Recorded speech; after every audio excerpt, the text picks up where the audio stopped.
Kinakabahan ako guys. Please pray for me na maging successful to. So hindi ko alam kung saan yung nagdikit. So ayan guys, welcome back to my YouTube channel. So for today's video, ang gagawin natin, after natin i-unbox ang ating iPhone 12 Pro Max, okay? Syempre, mas importante na lagyan natin siya ng casing and of course, yung screen protector. So basically, bumili lang ako ng screen protector and I will try to put it on my own. And as well as yung casing. Because guys, medyo sensitive yung bawat edge ng iPhone 12 Pro Max. Kaya, I'll make sure na bago ko siya gamitin is naka-secure yung ating telepono. So, yan guys. Ngayon, ipapakita ko sa inyo kung paano maglagay ng screen protector.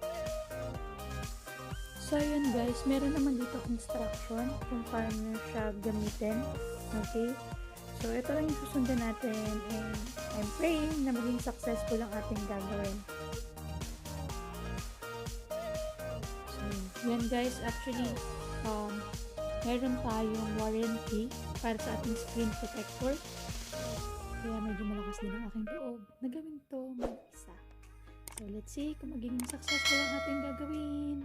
Yan. So, now, kailangan muna natin tanggalin yung mga dust or alikabok. Wait. So, tanggalin muna natin yung dust or alikabok dito.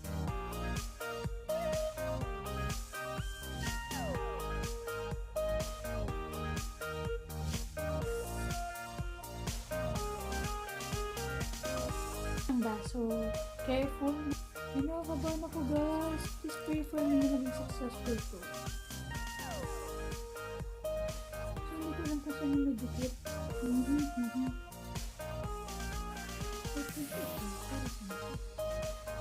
Okay. So, ito yung may dikit. Ayan. So, kailangan daw natin itapat. Teka guys, tapo tayo.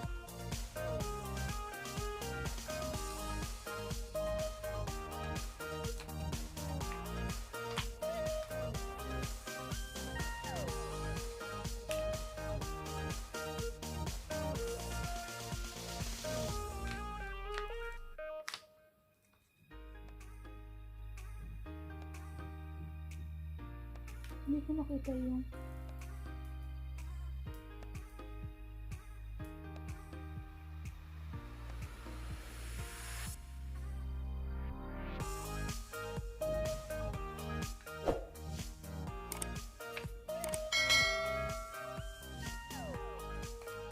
hindi ko alam kung ano yung may dikit guys. Sorry guys, hindi ko alam kung asan yung may dikit.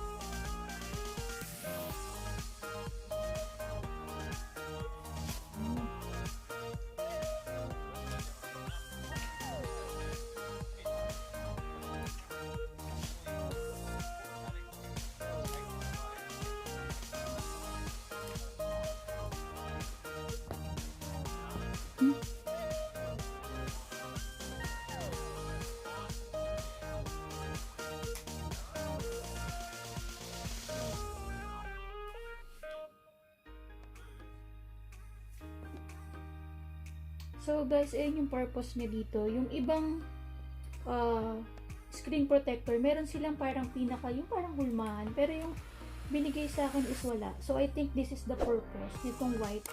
Is ilagay yung ng iPhone center. Then i-press mo lang ba ng konti.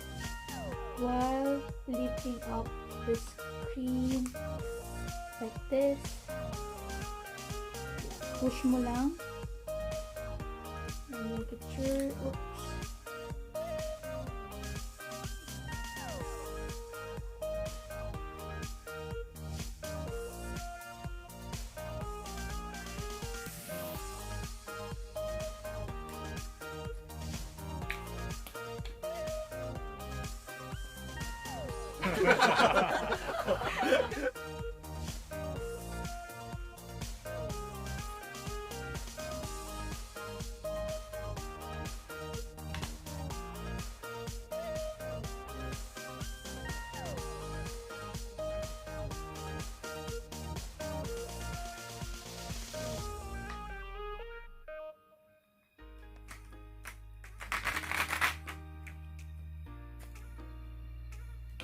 Oh no.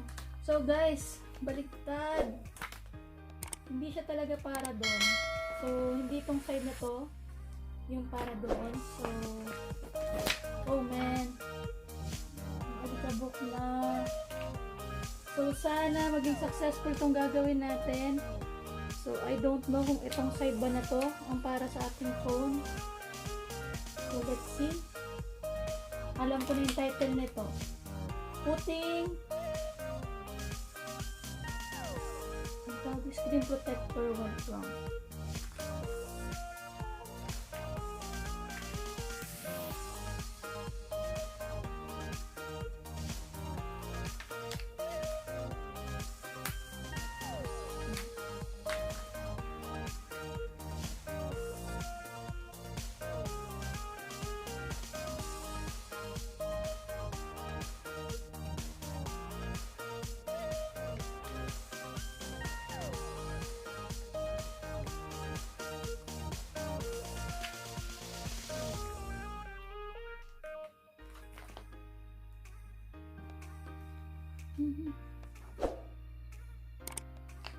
Oh my gosh! Guys! Mali yata talaga yung pagkakala dito.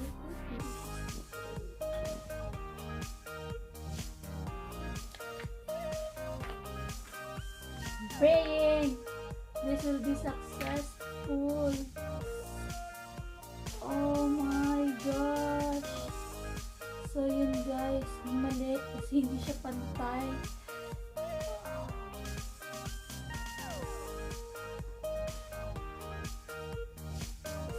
Hindi pantay yung ating screen protector. Let's try to save it kasi hindi ko naman to.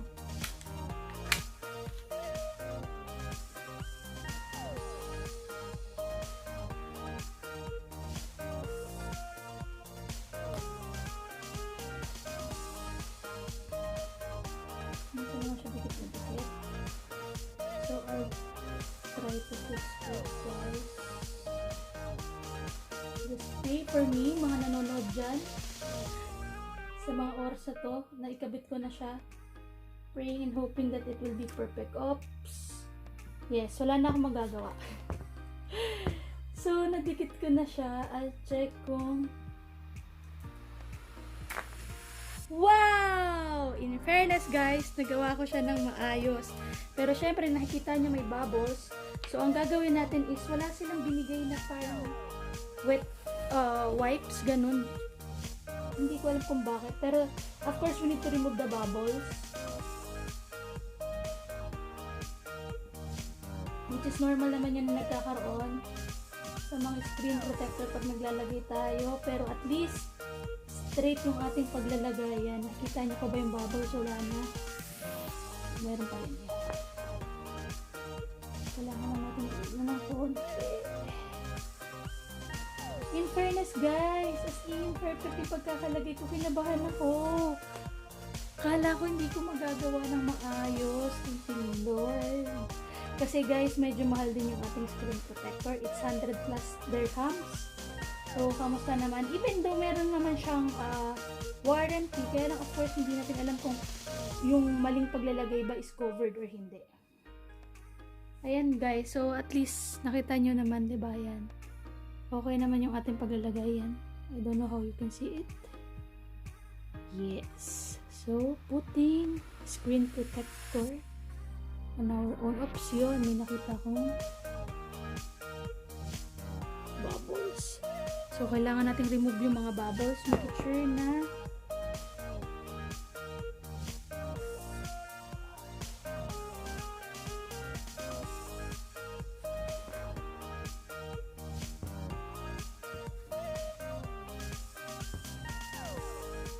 hindi ko alam kung bakit walang kasamang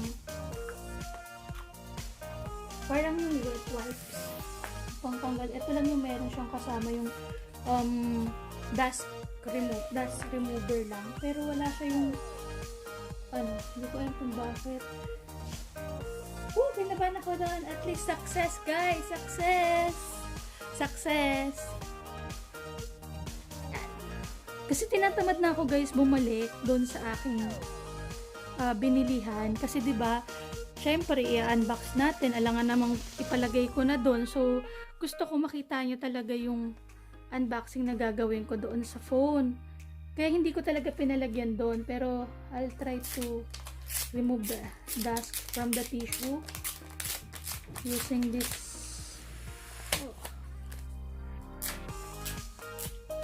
Anyway guys, yun nga, pwede naman natin siyang papalitan after within 2 years.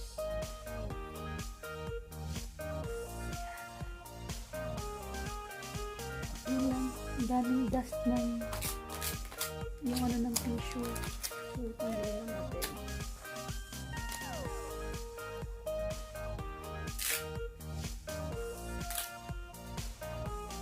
Yun guys, syempre diba better before natin gamitin yung ating mga smartphone is protected sila kasi mahirap na, lalo na pagka nagkaroon ng gasgas yung pinaka-ano natin, ang pangat tingnan yan. At least success. Excuse me guys. So here's our tempered glass privacy. So let's turn it on.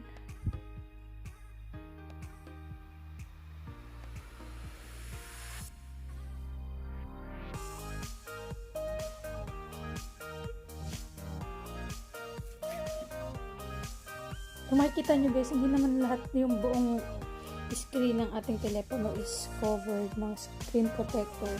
But better na. Kasi yung housing naman natin, kabit na rin natin yung housing niya guys. So, ito siya. And here.